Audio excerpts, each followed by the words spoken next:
Hey everyone, it's the Nitty Professor, and I just really want to knit today. Even though it's in the 90s, I think it's probably 90% humidity, and I think my hands are going to sweat, but that doesn't matter. I still want to knit. And it made me wonder, I was like thinking to myself, is climate change going to change the definition of extreme knitting?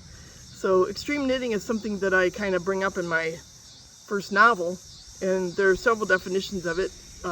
One is just like knitting with huge yarn, huge needles, huge things. And I can't count what I'm doing here.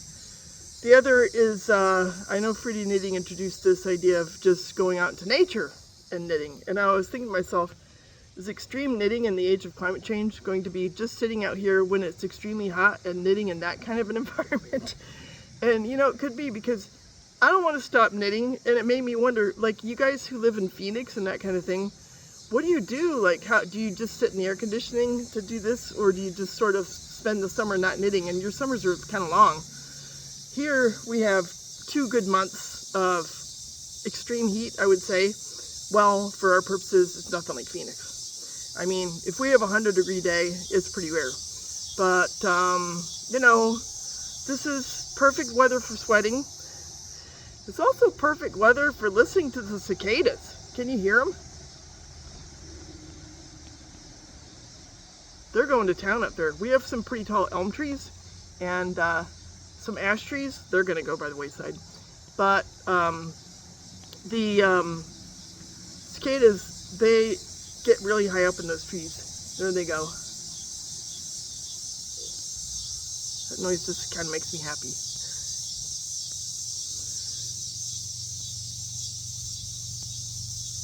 They're so full of life. Wow. So yeah, I mean, it's, you know, it's sweaty and hot, but it's fun to come out here and knit, you know? And if we are reduced to using our wool or cotton, linen, and these kinds of extremes as climate change proceeds, which is going to, I think, unfortunately, for the foreseeable future, I was, you know, thinking about, well, in the first place, this is lace, right? So I couldn't imagine holding a sweater in my lap in this kind of weather. Lace, fine. I'm not going to wear this scarf anytime soon, maybe in September, but I can knit on it, and it's actually pretty comfortable. But I was looking up what is the impact of sweat. So obviously my hands are sweating. It's just gonna happen, right? Because they're hot too. But as far as a fiber that can handle sweating, wool is a good choice. I can't even wrap this on my pinky. As far as tension goes, tensioning, I'm just gonna have to do it pinky free because it's just sticking.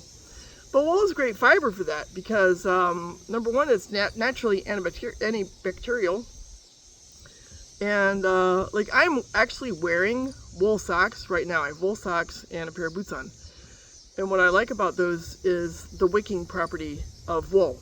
So wool can hold 30% water. And it also, I don't think it would work in this kind of extreme heat, but if it's like warm, you know, it can actually keep you, your body's like cooler temp, insulated. That's what I read anyhow. I'm not sure how far I want to go to test that theory. 1, 2, 3, 4, 5, 6, because you'd be right. So I'm not going to put on a wool sweater when it's like this. But if any fiber can take sweat, it's wool. So I'm just thinking from the standpoint of knitting with the wool out here in the heat and my sweaty hands.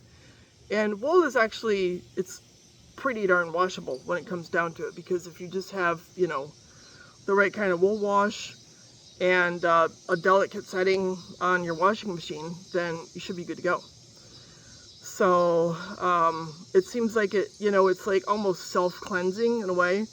Obviously, you know, you don't want to stain it. So if it's soaked in sweat, there are things you can do, but my wool socks that's what happens, right? I mean, I'm out here mowing the lawn with wool socks on in my boots, and I'm pretty comfortable. It's amazing. And I find they're way more comfortable than, for example, cotton socks. So there's a good chance that I'll have to wash this project when I'm done knitting it here because it's wet. But it'll be really easy because all you need is wool wash and warm water, and heck, I could wash it by hand, it would be fine. So anyhow, I was just kind of musing, and I'm sort of finding myself wondering if you all knit when it's this hot, or if you're just like, no, I'm just either not going to do it, or I'm going to go inside and do it in the air conditioning, because this is actually, in spite of the fact that I'm very warm out here, it's a gorgeous, it's a beautiful day. I've got the milkweed behind me. I'm just kind of waiting for some monarch butterflies to come around. I've seen quite a few of those lately, which is really heartening because they're really struggling for a while. And I have bee balm behind me. I tried to aim the camera so you can see it's just a little bit too low, but we've had a lot of bumblebees lately, and I do see the honeybees on the clover. A friend of mine produces honey, and surprisingly, she said her bee population this year was doing pretty good. So that made me feel good. So it's just, I don't know, it's just, even though it's hot, it's just such a pleasure to be out here. And I'm not going to sit and twiddle my thumbs. I'd much rather sit and knit. So I can knit on this lace and bill it as extreme knitting. I think it qualifies. Is extreme knitting something, do you ever like shoot for that as far as whichever way you consider it, be it really large or really tiny, or outdoors in nature? I'm kind of curious about that too. So anyhow, I'm just wondering if we're entering a new era of extreme knitting here with climate change coming on, and you know, how we're going to handle it. So far I feel like I'm handling it okay, but there are limits, and yeah, as soon as I get done doing some lawn mowing out here, I think I might just have a good cold beer. I bought some nice beer from Montana, got some Indian Pale Ale along with it, so I've got some good options, and yeah, it's a good way to, I don't know, it makes me feel cooler. Get away, fly. I don't need those flies. So yeah, let me know if you knit in this kind of heat, and if so, how you go about it, what you do to cope, what kinds of projects you do, or if you just don't do it at all, or if you just seek the air conditioning. I'd be really curious. Hope you all are having a great day and enjoying the summer heat and all, and I'm sure we'll talk soon. Y'all take care. Bye.